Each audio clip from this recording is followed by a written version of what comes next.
Namna hii, piga makofi makubwa sana wakati mtumishi wa Bwana anakuja.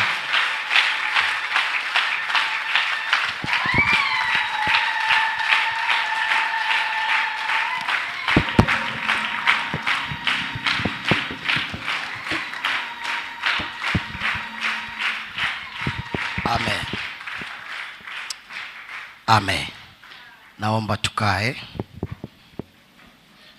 Baba, utaniruhusu, nimekuja na ya kwangu, natembeaga nayo, utaniruhusu niweke ya kwangu? Asante.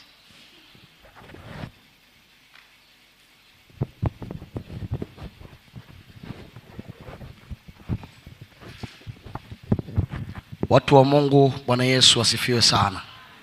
Kanisa la Baba, ninawasalimu tena katika jina pendwa la Yesu Kristo aliye hai. Kipekee ninamshukuru Mungu sana kwa sababu ya Jumapili ya leo kuwepo kanisa zuri la baraka mno la watu wa Mungu wanaompenda Mungu, wanaopenda kuishi maisha ambayo yanampendeza Mungu wetu aliye hai. Jina la Bwana libarikiwe sana. Na kwa neema ya Mungu, mimi naitwa Ludovick Isaya. Jina langu linaanza na Ero, sio R, ni Ero. Ludovick Isaya. Naitwa Ludovick Isaya.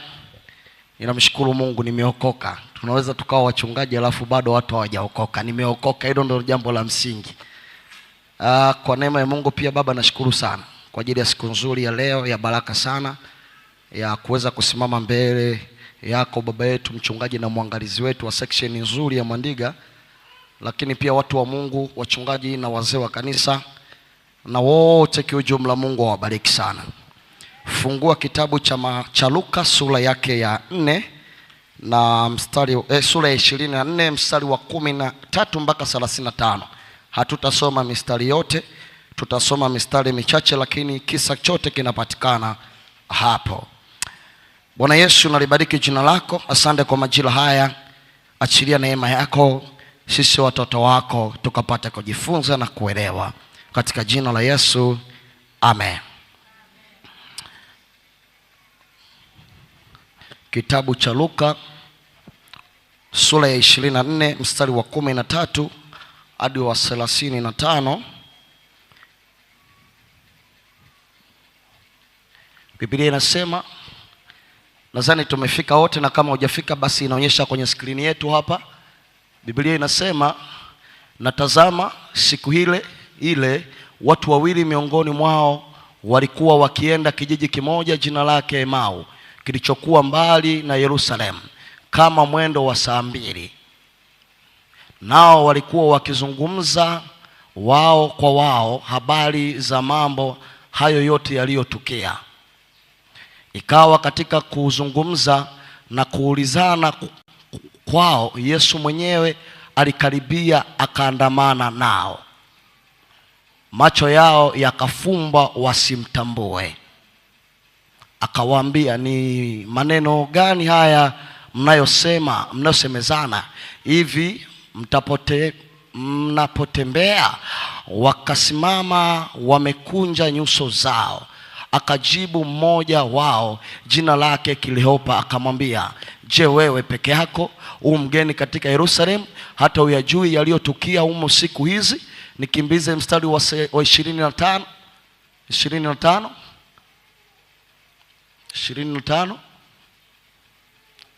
Akawaambia, enyi msiofahamu, wenye mioyo mizito ya kuamini yote yaliyosemwa manabii. 26. Je, haikumpasa Kristo kupata mateso haya na kuingia katika utukufu wake? Akaanza kutoka Musa na manabii wote, akawaeleza katika maandiko yote mambo yaliyomhusu yeye mwenyewe. Jina la Bwana libarikiwe. Nitakuwa ninaeleza hapo, nilitaka kukuonyesha kwa sababu story nzima inahusu hayo maandiko ambayo niliyokutajia kuanzia mstari wa 13 hadi wa 35. Na kama unaandika kichwa cha ujumbe, kichwa ni chepesi tu, ni kirahisi, ila utaelewa mbele huko wakati ninaendelea. Andika hawataamini. Oh my God. Kichwa cha ujumbe, hawataamini. Hawataamini. hawataamini, hawataamini, hawataamini. Na kwenye mstari wa 25 na 26 na 27 ndio mahali ambapo ninasimamia, na kama ni Biblia yangu ningeweka mistari au ningepigia mstari au ningeweka alama kwenye hiyo mistari. Biblia inazungumza kuwa tunapotazama hapa tunajaribu kukumbuka kama tunakumbuka ni baada ya Yesu kufufuka, na kama tunaelewa Yesu alikufa akazikwa msalabani, akazikwa kaburini, na siku ya tatu akafufuka. Na Yesu aliwaambia kuwa atafufuka, alishawaambia. Na kwa sababu alishawaambia atafufuka, Yesu alipofufuka watu hawakuelewa kama Yesu alifufuka. Watu wengi hawakuamini, na ili uelewe hawakuamini, maandiko yanasema, ukiendelea kusoma hiyo story utagundua hapo, hawa wanafunzi pia wanaenda wanasemezana, alafu walipoambiwa Yesu amefufuka na bado wao hawakuwa na imani. Na ndio utaelewa Mariamu na Magdalena walipoenda katika kaburi, walipomkuta Yesu hayupo, wakarudi wakamwambia Simoni Petro, bado Simoni Petro naye akakimbia kaburini ili kwenda kuthibitisha, hivi ni kweli Yesu amefufuka ama ni story, au huenda ameibiwa au amechukuliwa. Sasa hapa Yesu anawajibu, anawaambia hao watu wakati wanaulizana, wamejawa na huzuni, wako kwenye nyakati hawaelewi. Ukisoma anasema, maana tulimtumainia yeye ndiye mtu ambaye angeweza kuleta tumaini. Maana yake waliweka tumaini kwao, yeye ndio mtu ambaye angeweza kutuokoa, yeye ndio mtu ambaye angeweza kutukomboa. Sasa wanashangaa yule mtu ambaye angeweza kulikomboa taifa. Wanasema makuhani wakuu wetu na viongozi wetu wakaamua kumshtaki kwa uongo, na walipomshtaki kwa uongo wakaamua kumsulubisha msalabani. Walipomsulubisha msalabani, Biblia inasema, wanavyoeleza, wanasema leo hii sasa watu wakaamka wakaenda kuangalia kaburini, hayupo kwenye lile kaburi. Wao muda huo bado hawajaamini kama Yesu alikuwa amefufuka. Jina la Bwana libarikiwe sana. Hii inanipa picha kwenye maisha yetu. Kuna wakati tunawatazama watu katika mtazamo ambao sisi kibinadamu tunawatazama sivyo sahihi. Utanielewa kidogo. Kuna watu tunavyowaona leo, nataka nikuhakikishie sio watakavyokuwa kesho. Na wewe unavyojitazama leo sivyo utakavyokuwa kesho. Watu waliokuzunguka wanaweza wakakuangalia kwa namna ambavyo wao wanaweza wakakuangalia, na wakakutafasiri kwa namna wao wanavyoweza kukutafasiri. Ila nataka nikutamkie neno la kinabii kwa jina la Bwana, hawataamini ambapo pale Mungu atakapogeuza historia ya maisha na ule uzoefu wao wa kukuona, na namna ambavyo watakuwa wanakuangalia, na namna ambavyo watakuwa wanakuelewa. Mungu atakapobadilisha mfumo wa maisha, ndio watashangaa, alafu watabaki ndio huyu tena. Ndio pale sasa tunamkuta rafiki yetu Butati, watabaki wanaulizana, imekuwaje huyu? Mbona ni mwana wa Sulemani, anawezaje akafa akafufuka? Walimtazama Yesu mwana wa Sulemani, hawakutazama Mungu aliye hai ndani yake, kwamba ana uwezo na mamlaka ya kuweza kufa na kufufuka na kushinda kifo na kaburi. Na wewe siku utakapoinuka kutoka mahali hapo na kwenda mahali Mungu amekukusudia, mahali pa utukufu sana, kuna watu hawataamini, na kuhakikishia hawataamini. Sasa nikupe mambo matano haraka haraka uelewe mambo ya uelewe mambo matano kwenye maisha yako. Kuna vitu vitano nikueleze kwenye maisha yako. Mambo matano kwenye maisha yako. Mambo matano. Elewa mambo matano kwenye maisha yako. Yako matano. Elewa mambo matano kwenye maisha yako. Labda sijakimbia huko. Moja. Hapa nitakimbia sky muda mrefu. Mungu ameandaa mahali pa utukufu sana kwa ajili yako. Hilo unapaswa kulielewa. Mungu wako aliyekuumba na kukuokoa, akukuumba uteseke, akukuumba upate shida, akukuumba uwe na nyakati hizo. Mungu alikuumba na amekuandalia mahali penye utukufu sana, mahali palipojawa neema, mahali penye baraka sana, mahali ambapo Mungu anatamani ufike useme hewa asante Mungu. Na huu ni mwaka wa sifa hapa tunapofikia siku tunasema Jumapili ile tunamsifu Mungu. Hata unaposimama umsifu Mungu, una cha kumsifu. Wapi unaweza ukamsifu? Ni baada ya Mungu kukupeleka mahali pa utukufu. Yesu anasema mstari wa 25, anasema ikumpaswa mwana wa Adamu aliyoandikiwa haya yatimizwe ili aende katika utukufu wake. Hii inaonyesha kuwa kuna mahali pa utukufu lazima Baba atupeleke katika jina la Bwana. Jamani, haleluya. Haleluya. Jambo la pili, hali yako ya sasa haiwezi tafasiri vizuri kesho yako. Ili natamani ulielewe. Hali yako ya leo unayoitazama haiwezi kutafasiri vizuri kesho yako. Kesho yako haiwezi kutafasiri vizuri na leo. Walimuona Yesu mwana wa Sulemani, lakini hawakujua Yesu alikuwa ndio mkombozi wa ulimwengu. Leo hii tunamtangaza, leo hii tunamhubiri ya kwamba yuko hai yeye. Ameshinda kifo na mauti, na katika yeye kila jina na kila goti na kila ulimi utakiri ya kwamba Yesu ni Bwana. Na ndivyo itakavyokuwa kwenye maisha yako, ya kwamba hali yako ya leo, hata kama wanakuona. Sikiliza nyie mablaza meni, acheni wewe usimuone yule dada unamuona tu. Unaona sasa, unajua yule dada muone tu. Yaani muangalie sijui alivyo. Kuna siku hautaamini. Wewe utamwacha, kuna mtu atamvalisha pete. Wewe utamuona hivyo, kuna mtu atamvalisha pete. Huyo kaka unayemdharau leo, wewe utamwacha, kuna mtu atakubali kuona. Alafu hautaamini historia ya maisha yake kitakachotokea. Jina la Bwana libarikiwe. Siko hapa kukushawishi unielewe. Paulo mahali fulani akaulizwa, vipi unataka kutushawishi? Hapana. Akamwambia, mimi sihitaji kukushawishi mkuu wakati yuko gerezani. Mimi niko hapa kukueleza neno la Bwana. Na moja ya hitaji la kuja kanisani, tuna mambo haya. Tunakuja kukutana na Mungu wetu, lakini pia tunataka tujue Mungu anasema nini kwa habari ya maisha yetu. Kwa hiyo Mungu anakuambia ya kwamba hali yako ya leo usitafasiri kwa lugha nyingine kesho kutokana na mazingira ya leo unayoyaona. Sisi wengine tulikuwaga walevi kidogo. Huko Yesu akatuokoa, akatuchomoa huko, akatuleta kwenye neema. Leo tunasimama mbele ya watu 100 kadhaa hapa tunahubiri neno la Bwana. Lakini tukikwambia sisi ni miongoni mwa watu ambao hata ukinyoosha mkono mahali unaambia mpumbavu unaongea nini mjinga, hebu nyamaza. Wewe kila kitu unachoongea ni upuuzi tu. Kwa hiyo unabakia unanyamaza. Sisi ni miongoni mwa wale. Sikwambii kukutisha. Lakini leo hii kuna mambo ili yafanyike, familia inakupigia simu, blaza, dogo mbona dogo na ni mabraza, dogo mbona kama unachelewa hivi? Mbona kama unachelewa hivi? Kuna kitu tunahitaji msaada wako, umekuwa busy kweli dogo? Nikamwambia blaza, ni kweli niko busy. Nyingine ametuma juzi sio jana asubuhi. Nikaiangalia nikaisoma, nikasema anyway nitamtafuta nikipata utulivu. Aniache kwanza nimalizane na ibada kwa jina la Bwana. Jamani, haleluya. Hivyo ndivyo itakavyotokea watu wanapoitazama leo yako alafu wakaicheka na kuizalao. Nataka nikwambie, wanavyoitafasiri leo sivyo kesho itakavyokuwa. Kesho imebeba utukufu sana, kesho imebeba neema sana, kesho imebeba baraka sana. Kesho yako imebeba kitu cha kipekee. Kesho yako imebeba majira yenye baraka. Kesho yako ni matamu sana. Majira yajayo ni mazuri kuliko majira tulionayo. Jamani, haleluya. Majira yajayo ni matamu kuliko haya tulionayo leo. Kuliko haya. Yesu, mnaelewa? Kwa nini mlianza na jengo kubwa kama hili? Si amkwanza na jengo kubwa kama hili? Si mnaelewa? Leo tuna na ofisi huko kwenye magorofa, tunapanda mpaka sasa miguu inauma. Wewe tunakimbia milima nyima, tutengenezea na milima. Kwa tunafanya mazoezi katika jina la Bwana. Sio mbaya katika jina la Yesu. Kwetu kuna mlima, kwa nikija napanda ngazi na hesabu milima hiyo, naanza kutafakari kama kwetu vile, kumbe naenda gorofani ndani kwa haleluya.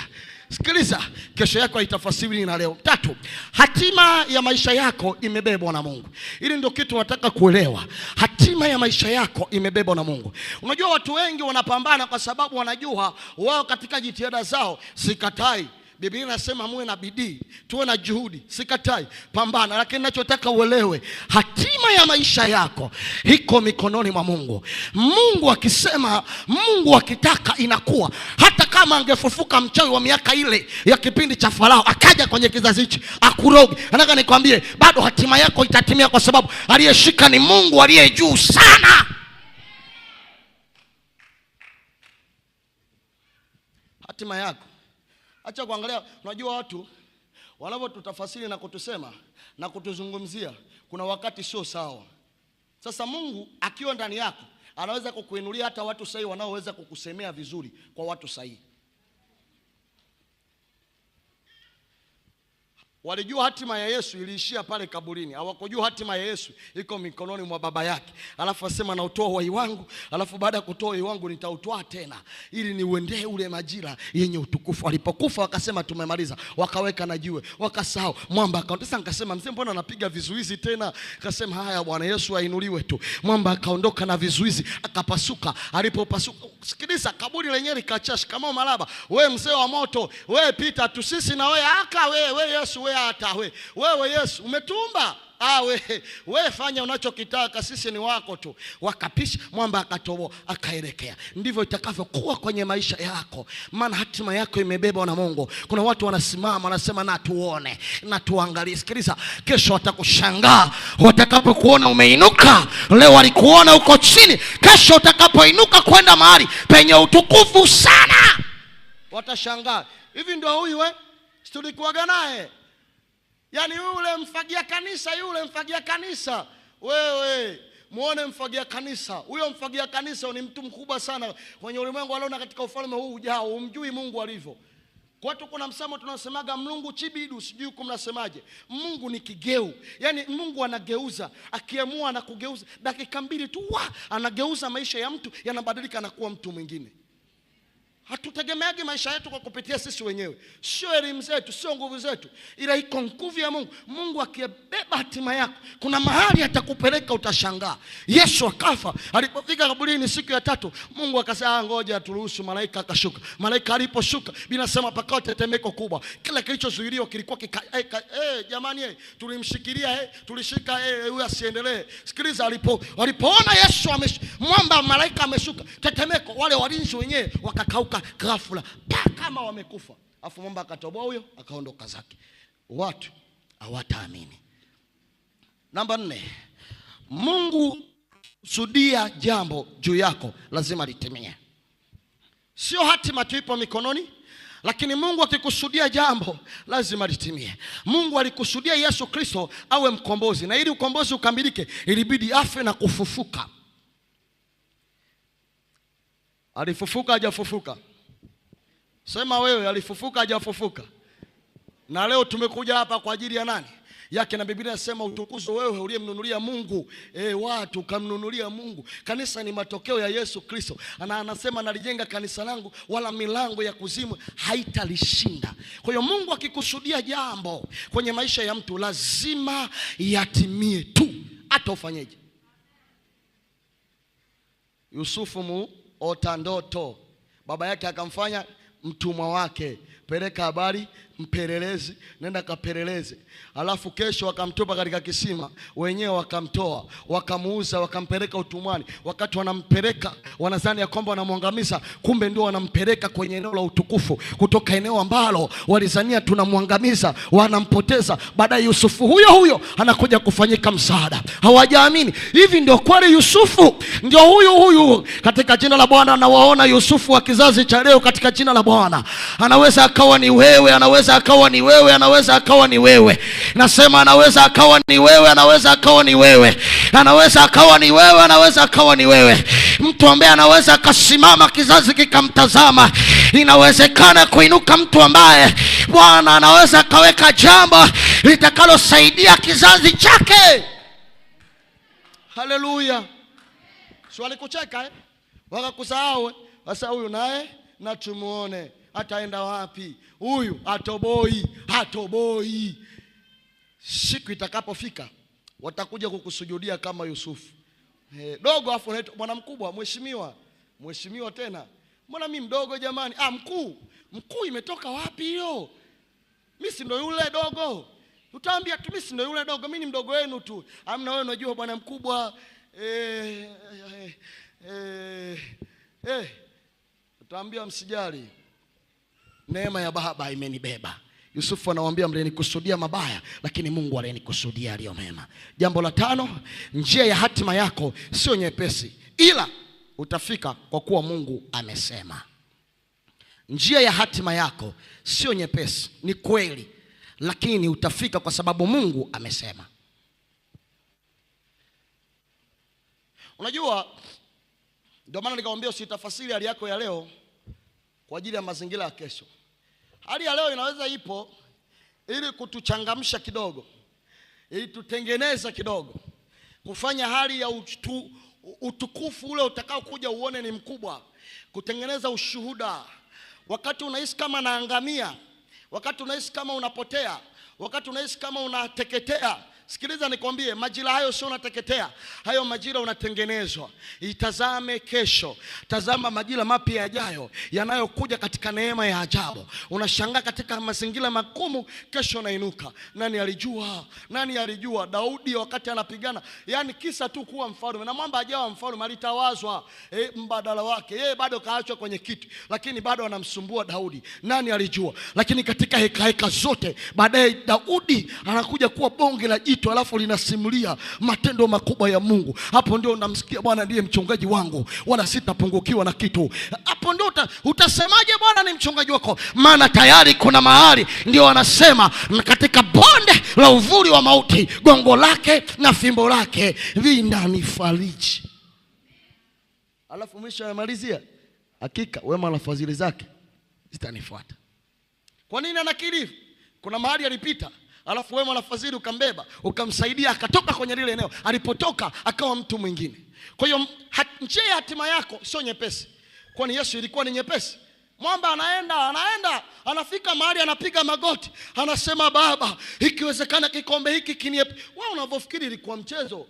Sio mchezo kama tunavyofikiri. Leo tu tunasikia amepewa jina alipitalo majina yote. Yesu mwanaume wa wanaume, tuko hapa. Na mimi nakaza kabisa. Na mimi nakwambia kweli Yesu ni mwanaume wa wanaume. Ila huo wanaume mpaka anakuwa mwanaume, kuna shughuli aliyoifanya.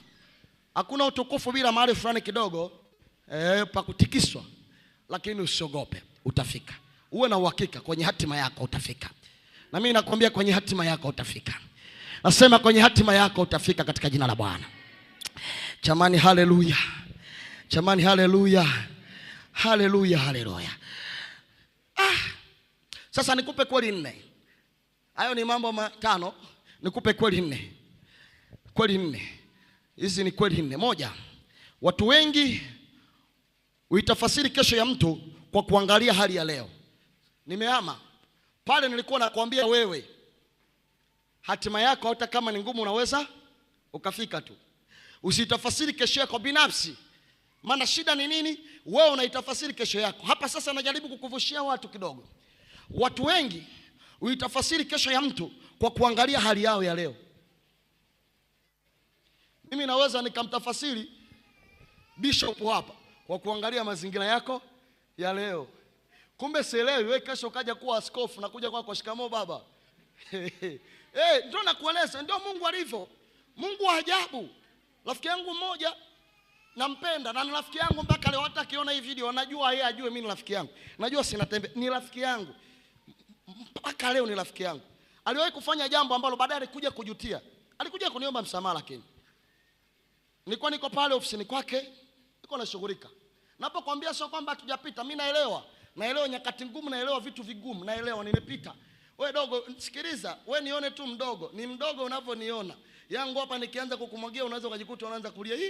Sasa mimi sihitaji hapa, mimi sijaja kuuliza watu. Nimekuja hapa kukueleza, hawataamini watakapokutazama kwa jina la Bwana.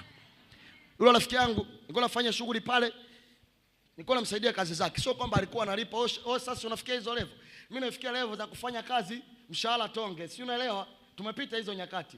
Sijaumbui, sijidhalilishi na kueleza. Unapiga kazi miezi 3 4, alafu unakula, una usalama, unakula, unalala, maisha yanaendelea. Huku unajitafuta, simepita. Wengine wananiangalia, wewe hujapita, mbona mpo hapa? Na wengine hata sasa bado mnakomaa. Mpo hapa mnaniangalia tu, mnanikazia, mnakomaa. Kwamba unajua kabisa hapa nakomaa ili mradi kesho maisha yaende. Kuna siku Bwana atakutokea. Yule jamaa akujua kama kuna siku mimi nitakuja kuwa mchungaji, akujuaga. Tukakaa, akaambiwa sijui maneno gani na mtu. Siku akaja kuniletea shida. Siku ya kwanza nakuja ofisini, sitasahau, nikakuta nguo yangu, sisi tulikuwa tunatembea na mavazi zaidi ya moja. Nikakuta nguo yangu imewekwa chini inakanyagwa na miguu. Wewe ungefanyaje mzee? Katibu, yaani unikuta ofisini mimi nachukua nguo yako na ikanyaga. Au unamkuta baba Mwakaringa anakanyaga nguo yako, maana si ndo mkuu wetu. Hivyo ungejisikiaje? Nilinyamaza kimya, nikamwambia brother, mbona umekanyaga? Nikachukua nikaikunguta, nikaihifadhi tena. haikupita. Nakumbuka kuna siku nililipisha hadi 200, tukapiga hesabu 200 ilikuwa imepotea, akanilipisha, nikachukua hela yangu mfukoni nikalipa shilingi 200. Unaelewa tunaishi na watu ambao nyinyi si mnaelewa. 200 shilingi 200 nililipishwa. Sasa dau jamaa wa moto 200 nikanyamaza. Siku ya pili nikawa nimetoka nimerudi, nakuta kwanza kuna mtu katoka naye na najua yule mtu alichoenda kusema. Anarudi naona kuna mabadiliko. Mimi nikanyamaza, mtoto watu sina wala kilichoniuma, naingia ofisini nakuta nguo yangu sio yeye tu anaikanyaga, na mdogo wake yuko ofisini naye anaikanyaga. Nikasema jamani, hili sio tambalala deki, ni nguo yangu. Nikatoka pale, maneno aliyoniambia, kanambia kwanza, kama vipi kuanzia leo mimi na wewe basi tukaende nyumbani tukakaa na wazetu malizane. Sasa najua pia ana kesi ya hasira za karibu. Nikamwambia hamna shida brother, mara hii enough, inatosha. Nimeshaumia vya kutosha. Kwanza siingizi chochote zaidi ya kukutengenezewa mazingira ya faida. Lakini pia na mimi ni mtu, nina moyo, nisije nikafa mapema, bado mtoto wa watu mbichi. Na kipindiko ni miaka 3, 5, 6 iliyopita, sio 5 iliyopita, mimi sikumbuki vizuri huko. Nikasema sasa niache mtoto wa watu, niache brother. Asubuhi kumekucha, sijaenda kazini, nikachomoka saa 11 nikaenda kwenye shughuli zangu zingine kabisa. Nikarudi nikamkuta yuko ofisini, nikaenda nikamwambia brother, nilimtumia message, naomba unipe siku hizi 2 za kukaa kwako, nitakuwa nimeshaondoka. Maamuzi magumu brother, sio kitu rahisi my sister. Haikupita siku 2 mimi nilikuwa nimepata kazi nyingine. Nikatoka eneo ambalo nilikuwa natumikishwa, nimeenda mahali sasa, nikaenda kufika pale mimi ndo manager. Nimekaa kwenye kiti cha kuzunguka. Alafu sasa tukipata hilo tunatakiwa kuingiza kwenye akaunti. Kwa sababu pia yule jamaa pale tuna ofisi za kifedha na nini. Nilikuwa siende kutuma kwingine. Nachukua nauli ya pikipiki iende irudi 2000, naenda pale nampa blaza niingizie 800 hizo kwenye. Kila wiki niingizie 800, niingizie 600 kwenye. Makusudi tu. Ilipofika wiki ya pili akaniambia, "Dogo, sasa unaonaje turudi tufanye kazi?" Nikamwambia, "Blaza, umeshachelewa, mwenzako umeshapata kazi kwa jina la Bwana." Hajaamini. Sasa kisa 10 imekuja kushangaza. Siku hiyo nasimama kanisani nihubiri, na yeye anasali pale, ni mshirika mwenzangu. Mimi nimekuwa mchungaji. Naambiwa mchungaji kutoka Matombo, kipindi ile chunga Morogoro kijijini. Nikatoka Morogoro vijijini, mtoto wa mjini nimeenda vijijini. Anaambiwa mchungaji kutoka Morogoro anakuja. Nimefika pale, nimeshika mic nikaanza kuhubiri. Naita watu wa kuombewa, na yeye yumo amekuja mbele. Nikasema yule aliyomkanyagia viatu leo anaombea watu wa Mungu kwa jina la Bwana. Hii ndio ninataka nikwambie. Usitafasiri kesho ya mtu kwa kuiangalia leo yake. Wengi wanatafasiri kesho za watu kwa kuangalia kesho leo yao. Nataka nikutangazie kwa jina la Bwana, kesho yako itakuwa kama leo watu wanavyokutazama. Kesho yako imebeba yenye utukufu sana. Kesho yako imebeba baraka sana. Kesho yako imebeba neema. Kesho yako imebeba utukufu usioelezeka. Waliona wana wa Israeli watumwa. Walipofika Kanani, walikuwa watumwa. Walimuona Musa muuaji akati anawatetea.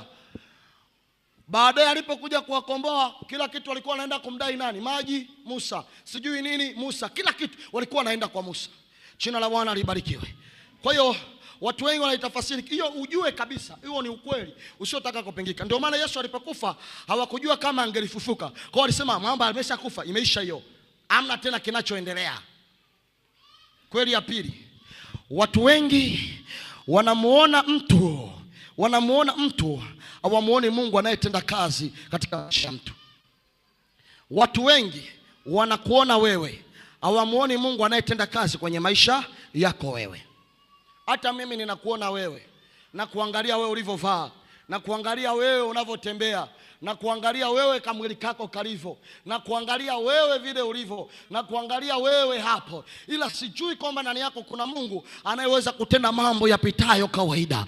Na mimi nataka nikukumbushe mtakatifu Bwana, acha watu wakutazame hivyo, lakini ndani yako yuko Mungu mkubwa sana anayeweza kutenda mambo yaliyopita kiwango cha kawaida. Hii ndio jambo ninalolielewa kwenye maisha yangu, na ndio maana ninawaambiaga watu, heshimu watu. Acha kuchukulia watu poa. Mguse mwenzako, ombea usimchukulie poa. Mguse. Mwambie kesho yangu sio leo unavyoiona. Ndani yangu yuko Mungu. yuko Mungu ndani yangu. Kwa hiyo uelewe, na ndio maana walimuona Yesu kama mwana wa Sulemani. Walimuona Yesu kama mwana wa Sulemani, lakini hawakujua ndani yake yuko Baba ambaye anatenda kazi ndani yake. Yeye ndiye aliyebeba ukombozi.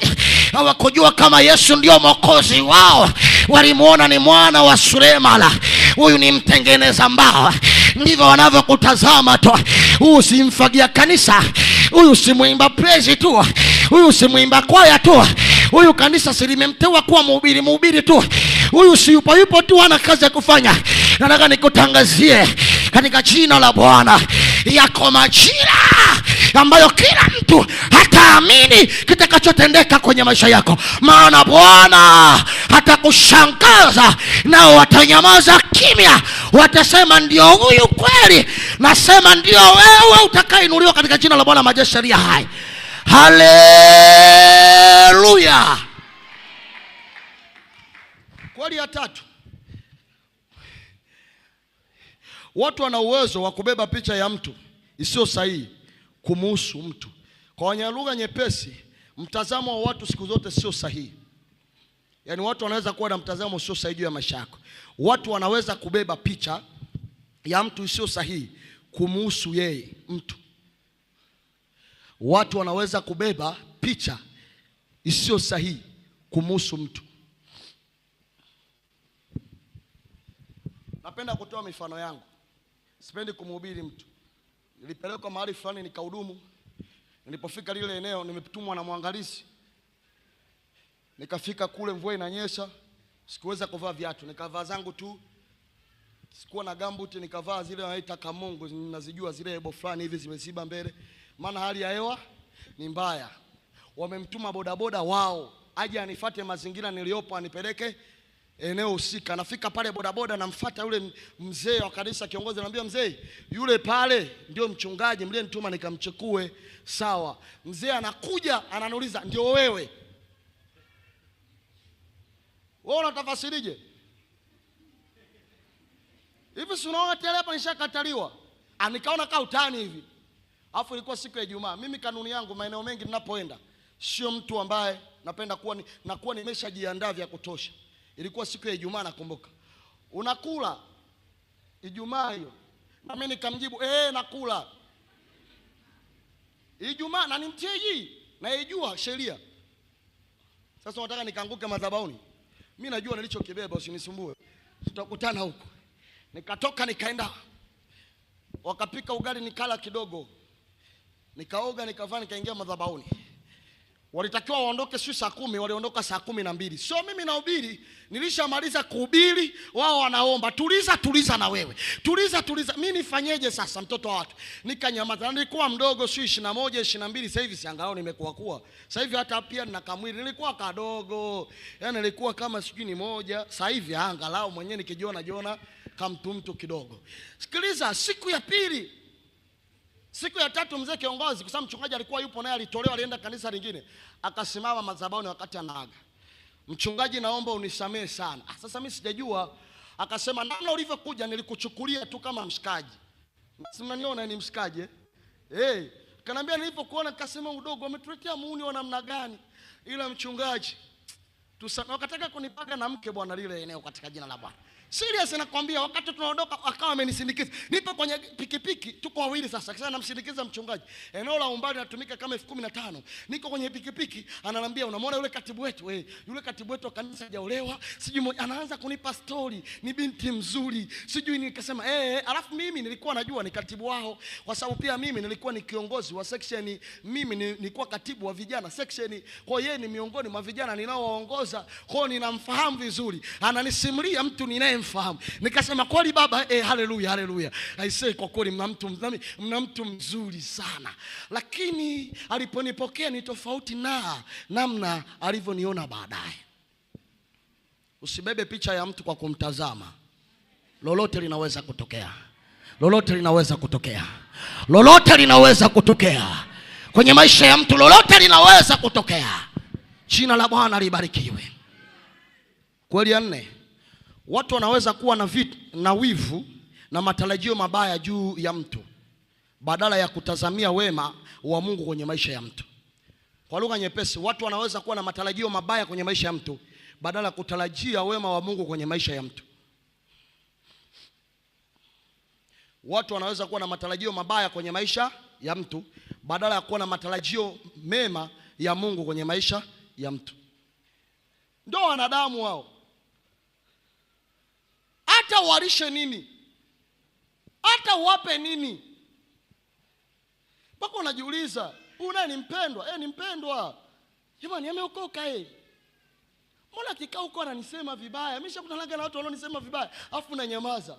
Kesho ananikuta niko eneo nikiwa nafanya shughuli zangu, ninamtazama, nafanya shughuli zangu, ananiangalia. Hivi ndio yule nilikuwa namsema? Ndio huyo. Na mimi nataka niwaambie, tusiwatazame watu tunavyowatazama. Paulo anasisitiza heshimu watu. Kila mtu amuone mwenzake kuwa ni bora. Huyo leo umekaa naye, kesho mbunge wako. Huyo unayemuona kesho anaweza akaitwa Ikuru. Mlungu Chibidu, Mungu anafanya vipa, anageuza, kesho yuko Ikuru. Sikiliza, Yusufu si alikuwa jela? Alikuwa mnyapala? Si alikuwa mnyapala? Na wakajua ni mfungwa. Yule mwanamke alipomsingizia kesi ya uongo, si akaingia kule. Na ndio maana pia niwaombe watu, mimi kwa kweli siaminiki taarifa za mtu kwa mtu kuniambia. Mimi mpaka nihakikishe. Ukiniambia fulani mbaya, nataka nione ubaya wake kwa macho yangu, sio kwa kusikia. Hayo masuala ya kusikia fulani mbaya, wengine tuliwahukumu pasipo makosa yao. Na ninafahamu, nimekutana na marafiki zangu wengi waliohukumiwa kosa ambazo sio za kwao. Na najua, lakini unafanyaje? Ameshahukumiwa. Kuna wakati hapa, kuna watu hapa wenda muongei. Kuna mtu na mtu hawaongei kwa sababu kuna mtu amekwambia fulani 1 2 3. Na wewe ukabeba pecha hiyo yule 1 2 3. Wewe, moyo wangu mimi mdogo ukiniletea, mimi na moyo mdogo wa kumbeba Yesu tu. Yesu. Hivyo vingine niachie. Peleka huko. Kama moyo wangu kadogo. Sema mimi mwenyewe mdogo na kama moyo kadogo. Angalau ningekuwa ningefika 45 50. Kidogo moyo labda uenda ungekuwa kuhifadhi vitu. Kama moyo wangu kadogo. Na mimi nikishajua unaniletea taarifa za umbea, uongo, unaanza kushangaa taratibu tu. Unaongea afu naambia samani niko busy kidogo. Kwa nini kae na yeye uchafue moyo? Hamjui kwamba wakati mwingine mnaposikia mambo mabaya yanaubomoa moyo. Maandiko yanasema mazungumzo mabaya haribu tabia nini? Njema. Kwa nini ubebe picha ya mtu vibaya? Kwa nini umwazie mtu mabaya? Kwa nini umsemee mtu mabaya? Msemee mtu mazuri.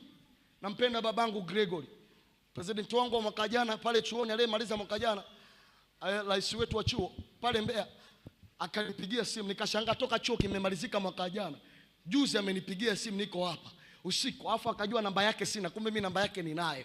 Halo mtumishi bwana, ngoja nikupigie. Nikamwambia wewe, mimi ninazo salio, usinisumbue, ninazo salio. Nikamwambia ngoja nikupigie. Niambia usijali. Nikapiga, nikamwambia samani nitakutafuta. Ananiambiaje? Nampenda. Akaniambia baba, Mungu akubariki sana. Hivi Gregory ni babako? Nikamwambia mimi ni mtoto wa Gregory. Kasema aisee. Yaani Gregory alivyokusemea, kusema nashukuru Mungu kwa sababu ya babangu. Kumbe kuna mtu ananisemea huko vizuri mpaka napigiwa simu. Huko kuna siku naweza nikaitwa nikaenda zangu daki bila kutaka kwenda. Naenda bila kutaka kwenda kwa sababu kuna mtu alinisemea vizuri. Sasa huyo mtu aliyenisemea vizuri nitamsahau?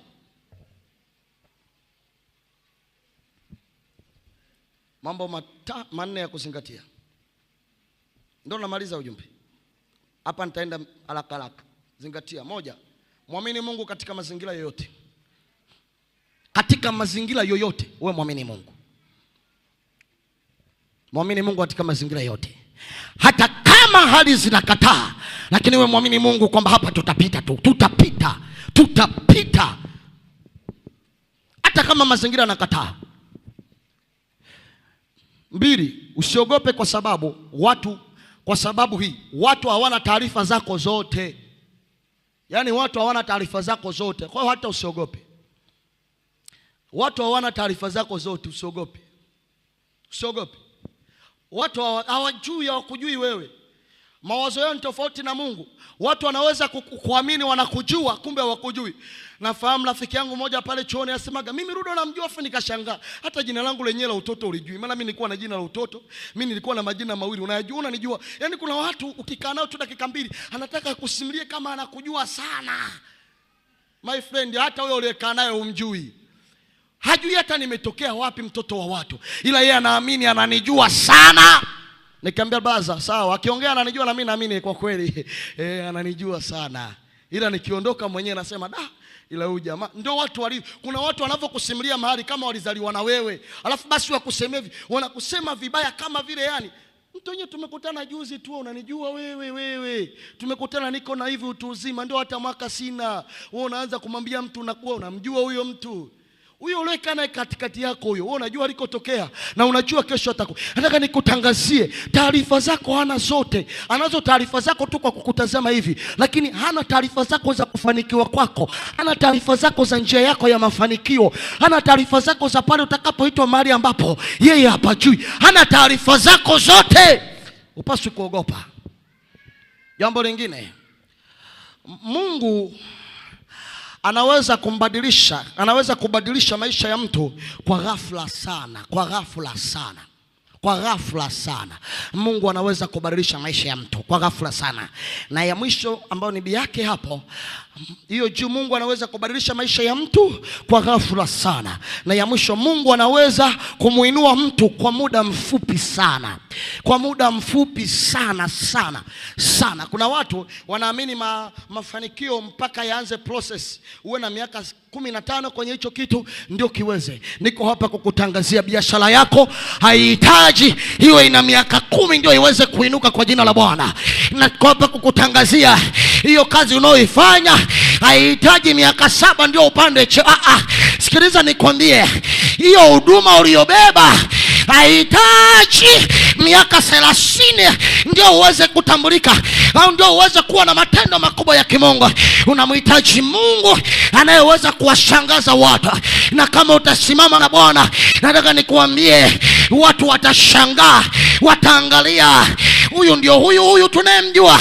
Na niko hapa kukutangazia majira mapya ya kuwashangaza watu hawa waliokuzunguka. Niko hapa kutangaza kanisa la Baba.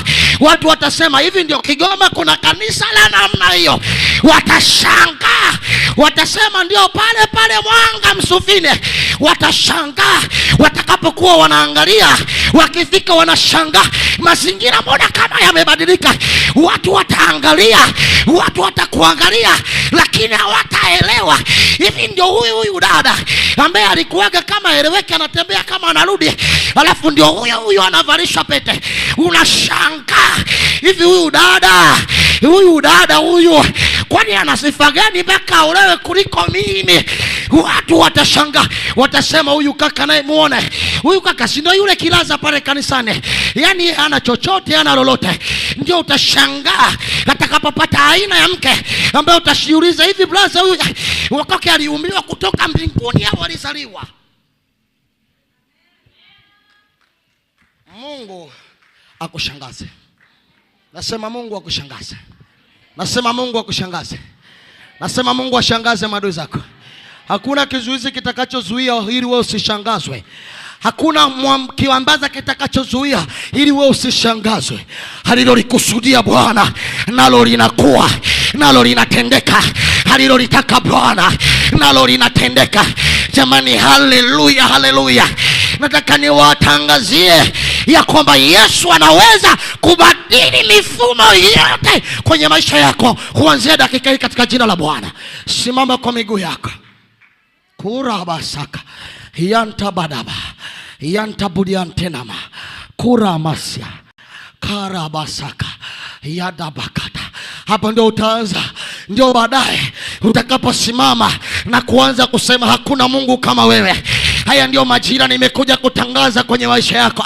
Na mimi ninatamani kwa dakika chache uyatabirie maisha yako, wakati mimi ninakutabiria katika jina la Bwana. Na mimi natamani utabiri maisha yako kwa jina la Bwana. Na mimi natamani utabiri maisha yako katika jina la Bwana.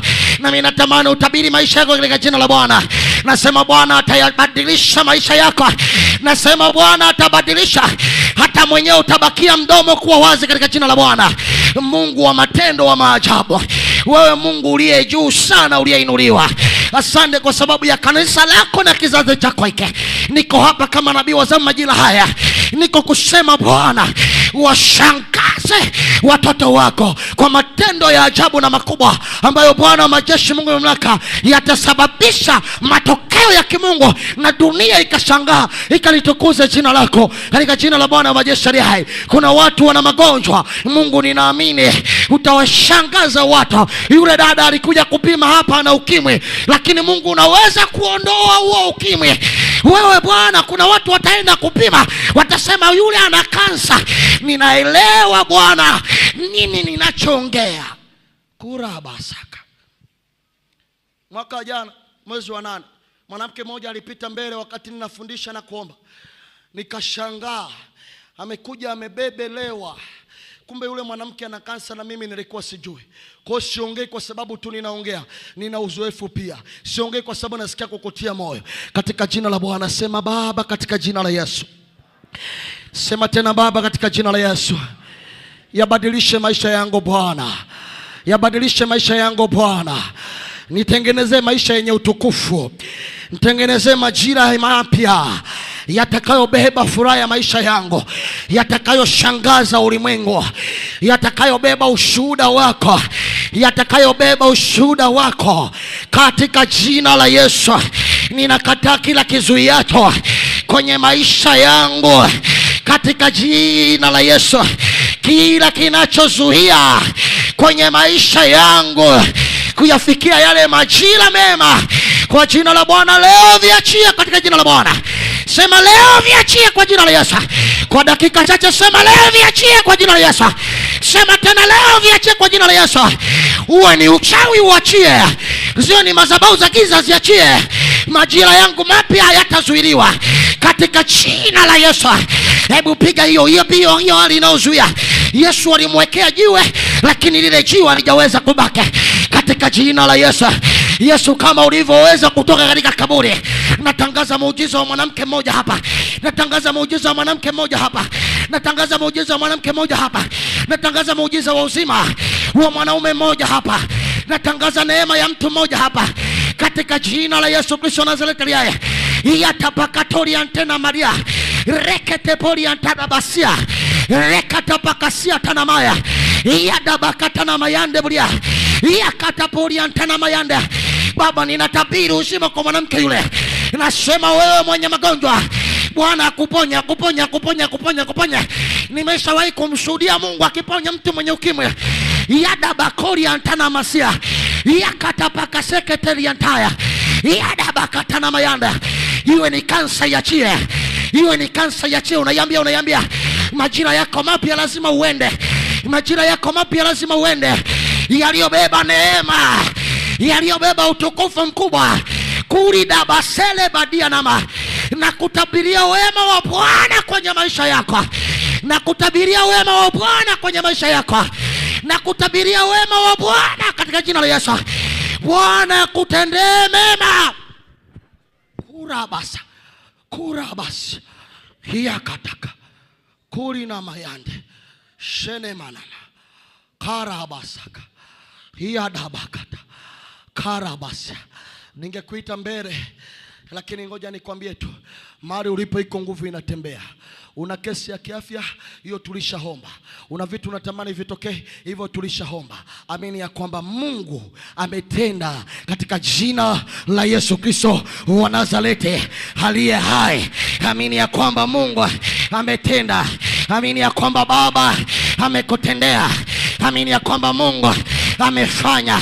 Hata kama kuna majira yanakataa kibinadamu, nataka nikwambie formula ya Mungu sio kama ya kibinadamu. Mungu amefanya. Mungu aliye amefanya katika jina la Yesu Kristo wa Nazareti aliye hai. Haleluya, ongeza makofi mengi kwa Yesu. Makofi haya hayatoshi, ongeza zaidi kwa Yesu.